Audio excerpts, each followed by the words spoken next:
My name is Debbi Terry, and I'm 25 years old. 5 months ago, I gave birth to the most beautiful baby girl in the world. Her name is Emma, and she has the brightest blue eyes I've ever seen. But my husband's family doesn't think she belongs to him. Look at her, my mother-in-law Patricia whispers to anyone who will listen. She doesn't look anything like our family. Those eyes, that nose, she's not a Blackwood. My husband Jake tries to defend me, but I can see the doubt creeping into his face.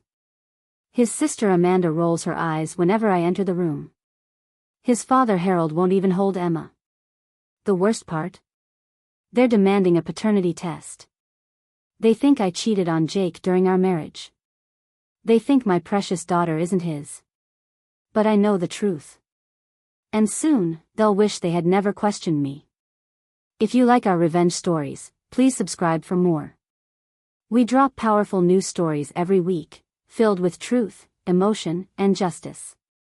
Don't miss the next one. And remember, some stories hurt, but they heal too. Subscribe now, and join the journey. 3 weeks after Emma's birth, the Blackwoods called a family meeting. I sat in their fancy living room, holding my baby close to my chest. Crystal glasses and expensive furniture surrounded us, showing off their wealth. We need to discuss the situation, Harold announced, adjusting his tie. His voice was cold and businesslike. Patricia nodded, her lips pressed into a thin line. It's clear this child doesn't belong in our family. Just look at her. Amanda crossed her arms. The timing doesn't add up either. Jake was away on that business trip for 3 weeks. I was faithful to Jake, I said quietly. Emma is his daughter. Prove it, Patricia demanded. Get a paternity test, or we'll assume the worst. Jake looked uncomfortable but didn't defend me. That hurt more than anything else. I stood up, holding Emma tighter. Fine. We'll do the test. But when it proves I'm right, I want an apology. They all laughed like I was telling a joke. If you like our revenge stories, please subscribe for more. We drop powerful news stories every week, filled with truth, emotion, and justice. Don't miss the next one. And remember, some stories hurt, but they heal too. Subscribe now, and join the journey. 2 weeks later, we sat in the same living room. The DNA test results lay on the coffee table in a white envelope. Harold picked it up with his expensive leather gloves. Well? Patricia asked impatiently. Harold opened the envelope and read silently. His face went white. He handed the paper to Patricia, who gasped. Jake is indeed the father, Harold announced quietly. The room fell silent. Amanda's mouth dropped open. Patricia stared at the paper like it was lying to her. I told you so, I said, standing up with Emma. I was faithful to your son. Emma is a Blackwood, whether you like it or not. But instead of apologies, Patricia just glared at me. This doesn't change anything. You're still not good enough for this family. And neither is that baby, Amanda added cruelly. Jake finally spoke up. Mom, that's enough. Debbi was right, and you were wrong. But the damage was done. I could never forgive them for doubting me and treating Emma like she was unwanted. I didn't know much about the Blackwood family fortune before I married Jake.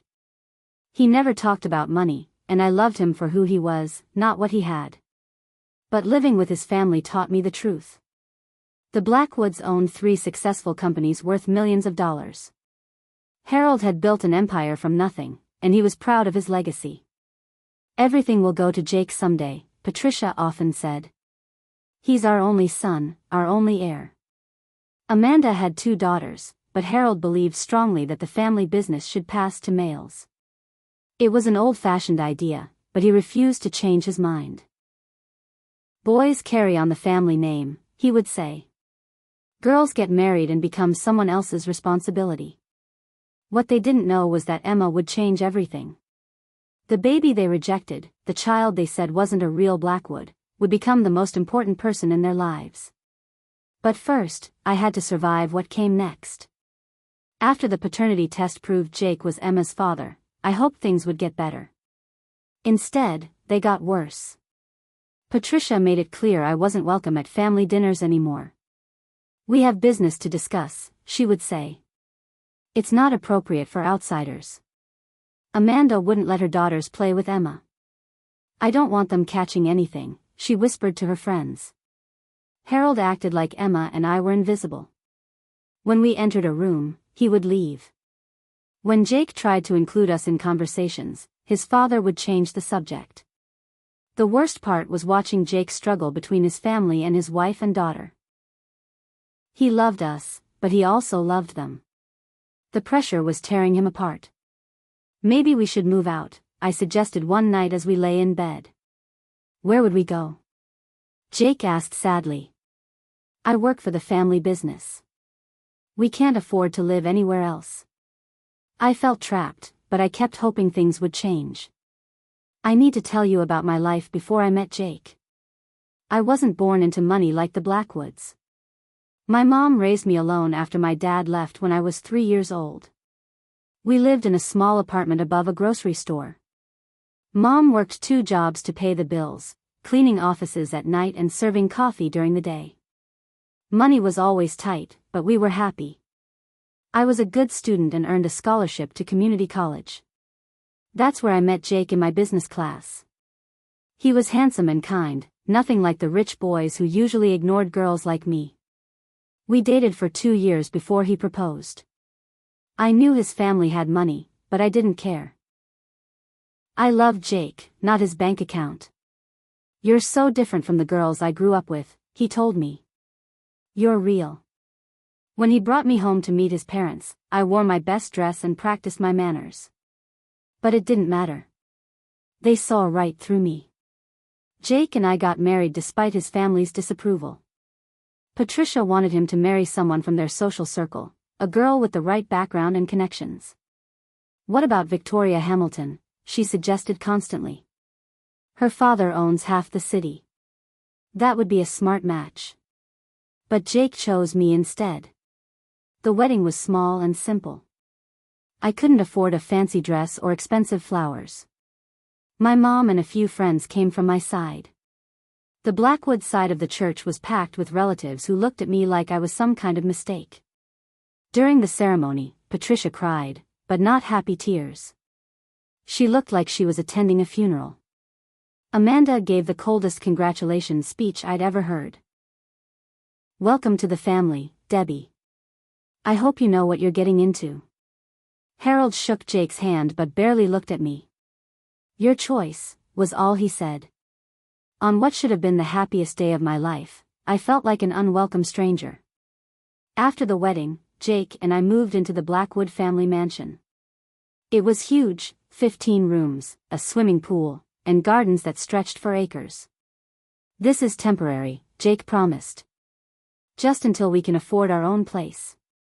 But working for the family business meant Jake's salary was controlled by his father. Harold made sure we never had enough money to move out.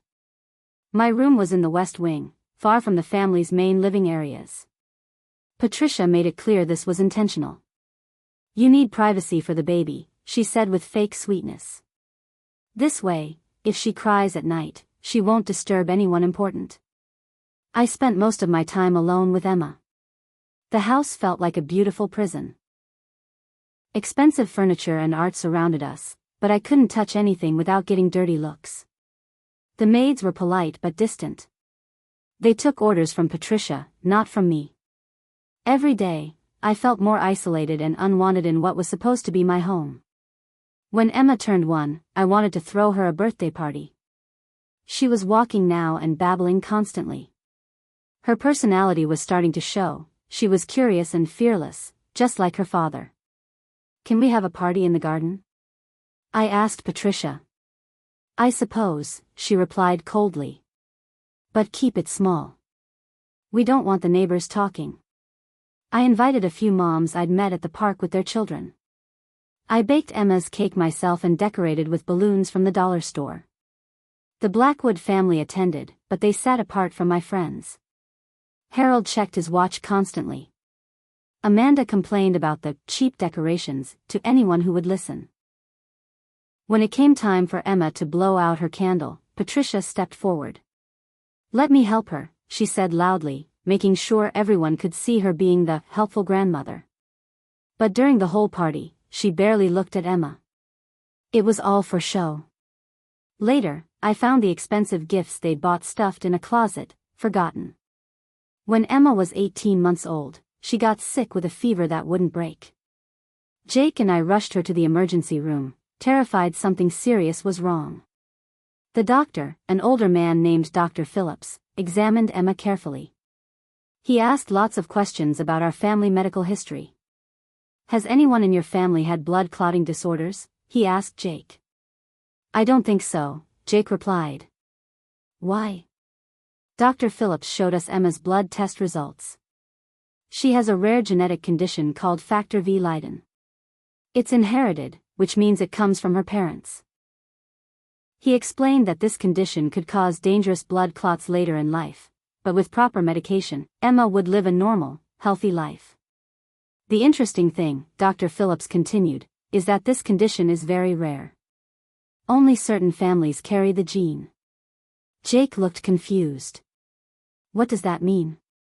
It means Emma definitely inherited this from her biological parents. There's no question about her paternity. Finally, medical proof of what I'd always known. A week after Emma's diagnosis, something unexpected happened.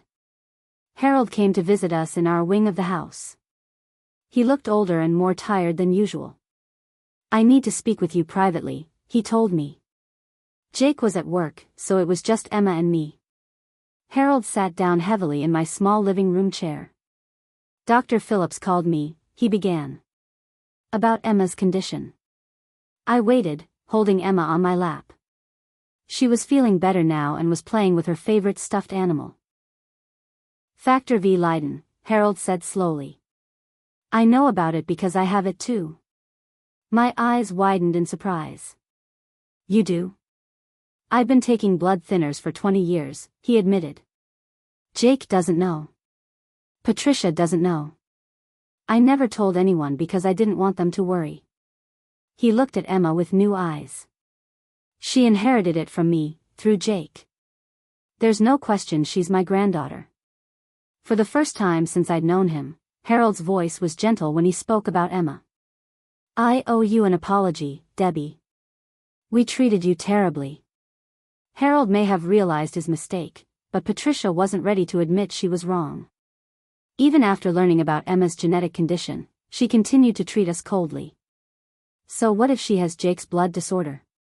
Patricia snapped when Harold tried to talk to her. "That doesn't make Debbi a suitable wife." "She's the mother of our granddaughter," Harold argued. "That makes her family." "No," Patricia said firmly. "She's an outsider who trapped our son with a pregnancy. I'll never accept her." Amanda sided with her mother, as always. "Just because the baby is Jake's doesn't mean Debbi is good enough for our family." The two women made my life even harder after Harold's change of heart. They seemed determined to prove that bloodline didn't matter, only social class did. Patricia started hosting family events and forgetting to invite me. Amanda would plan activities with her daughters and exclude Emma. The house felt like a war zone, with Harold on one side and Patricia and Amanda on the other. Jake was caught in the middle, more stressed than ever. What I didn't know was that the Blackwood family business was in serious trouble. Harold had made some bad investments, and money was getting tight. One evening, I overheard Harold on the phone in his study. The door was open, and Emma and I were walking past. "No, I can't make that payment this month," he was saying. "I need more time." His voice sounded desperate, which was unusual for Harold. He was always so confident and in control. "Please don't call in the loan. This business has been in my family for 30 years. I stopped to listen, Emma babbling quietly in my arms. "Fine," Harold said finally. "But I'm warning you, if you destroy my company, you'll regret it." He hung up the phone and put his head in his hands. Later that night, I heard Patricia crying in their bedroom. Through the walls, I could hear her saying, "What will happen to us? What will happen to our reputation?" Things were changing in the Blackwood house, but not in ways anyone expected.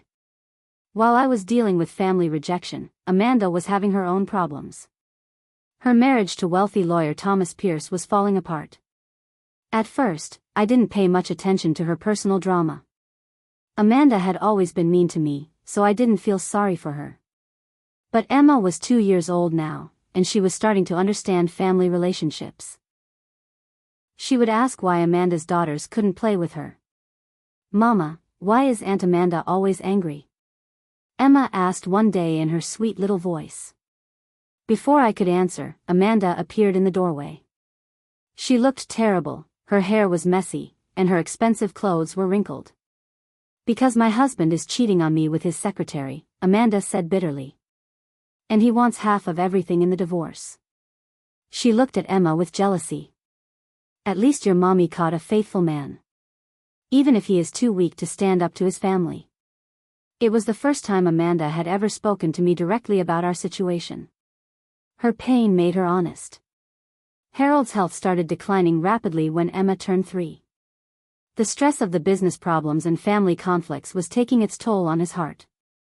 One morning, Patricia found him collapsed in his study. The paramedics said he'd had a massive heart attack.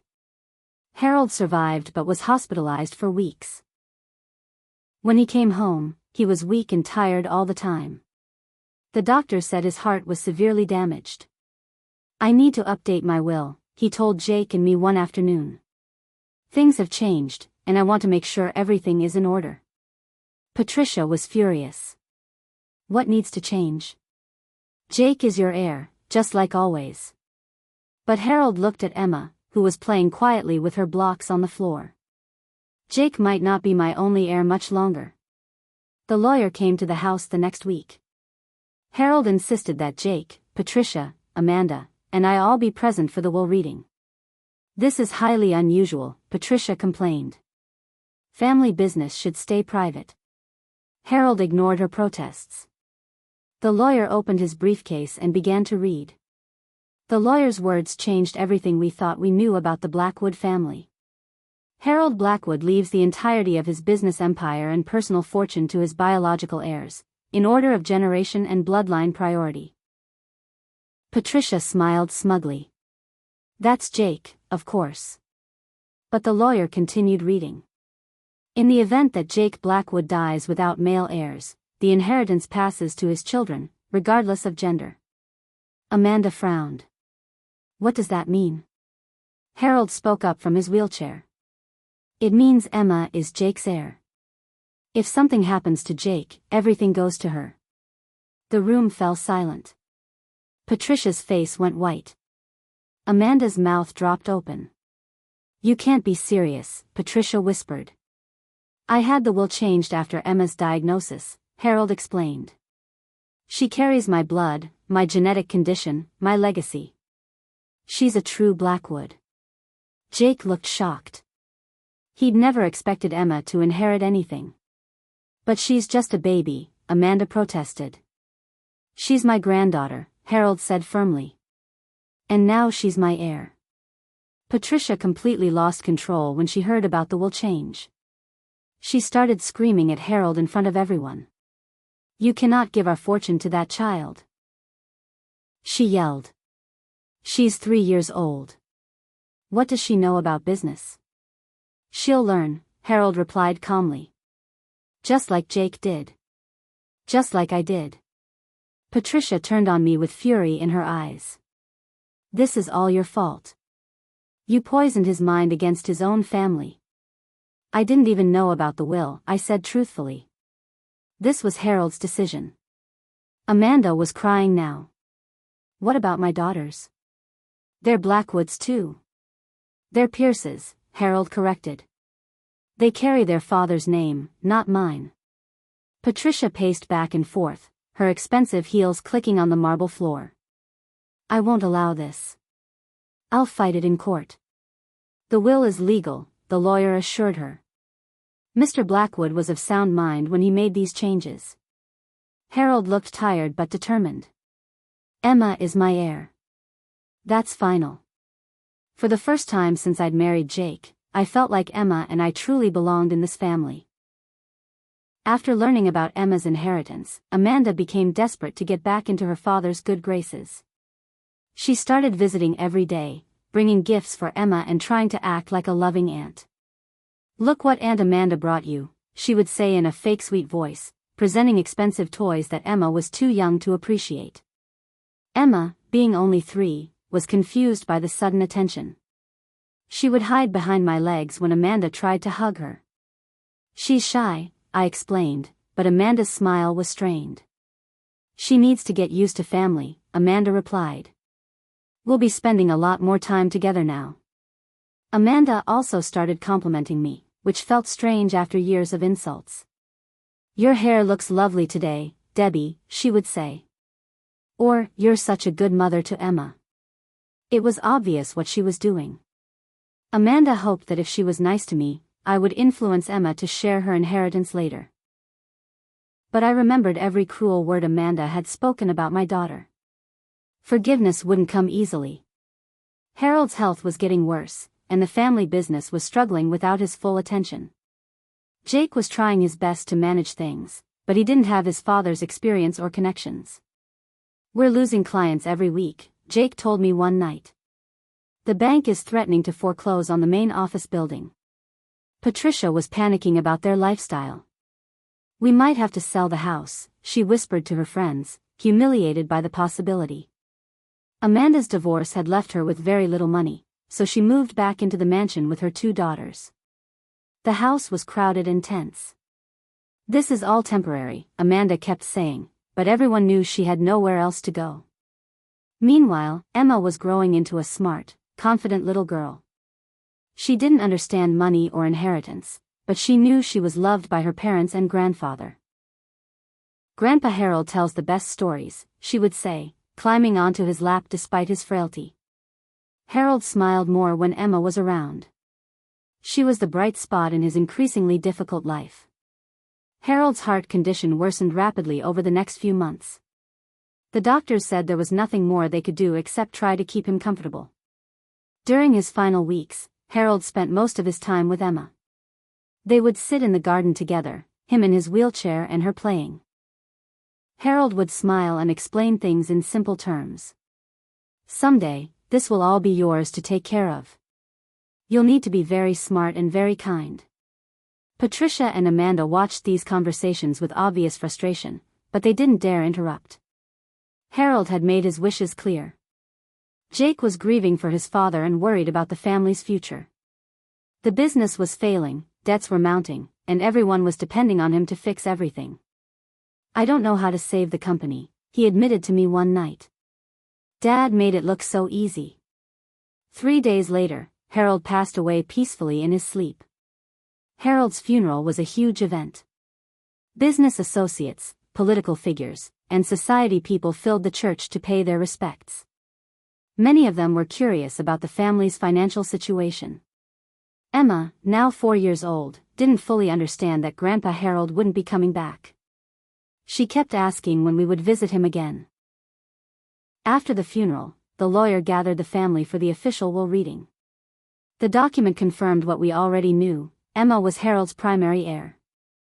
"The child is too young to manage such responsibility," Patricia argued. "There must be a trustee appointed." "Jake will serve as trustee until Emma reaches the age of 25, the lawyer explained. "At that time, she gains full control of the inheritance." Patricia looked relieved. "So Jake still controls everything." But there was another surprise in the will. Harold had left specific instructions about the business. If the Blackwood companies become profitable again before Emma's 25th birthday, she inherits everything. If they fail, the inheritance goes to charity. Suddenly, Jake faced enormous pressure. He had to save the failing business to preserve his daughter's future. Jake threw himself into saving the family business with desperate determination. He worked 18-hour days, trying to understand the complex problems Harold had left behind. "The main issue is bad debt," Jake explained to me. "Dad loaned money to companies that can't pay us back. We're owed millions, but it might as well be worthless. Meanwhile, Patricia and Amanda pressured him to make decisions that would benefit them immediately. Sell the vacation house, Patricia demanded. We need cash now. Cut employee salaries, Amanda suggested. We can't afford to pay people so much. But Jake had a different idea. Instead of cutting costs, he decided to expand into new markets. It was risky, but it might be the only way to save the company. You're gambling with Emma's inheritance, Patricia warned. I'm fighting for it, Jake replied. He started working with younger clients who needed modern services. He invested in new technology and hired fresh talent. Slowly, very slowly, the business started to improve. Emma, meanwhile, was growing into a remarkable child who had no idea how much her future depended on her father's success. By the time Emma turned 9, the Blackwood business empire was thriving again. Jake's risky decisions had paid off, and the company was more successful than ever. Patricia and Amanda's attitudes toward Emma had completely changed. They now treated her like a precious princess, competing for her attention and affection. Emma, darling, would you like to go shopping with Grandma? Patricia would ask sweetly. Aunt Amanda has tickets to the ballet. Amanda would counter, trying to outdo her mother. Emma was smart enough to see through their fake kindness, but she was polite to them anyway. She had learned good manners from watching how cruel behavior hurt other people. I remember when they said I wasn't a real Blackwood, Emma told me one day. Now they act like I'm the most important person in the world. People sometimes change their minds when circumstances change, I explained carefully. But you should remember who loved you when things were difficult. Emma nodded seriously. Even at 9 years old, she understood more about family dynamics than most adults. When Emma turned 16, she surprised everyone by announcing her plans for the future. I want to study business in college, she told the family at dinner. I want to learn how to run the companies properly. Patricia beamed with pride. What a smart girl. You'll be a natural leader, just like your grandfather. But Emma wasn't finished. And when I turn 25 and inherit everything, I'm going to make some changes.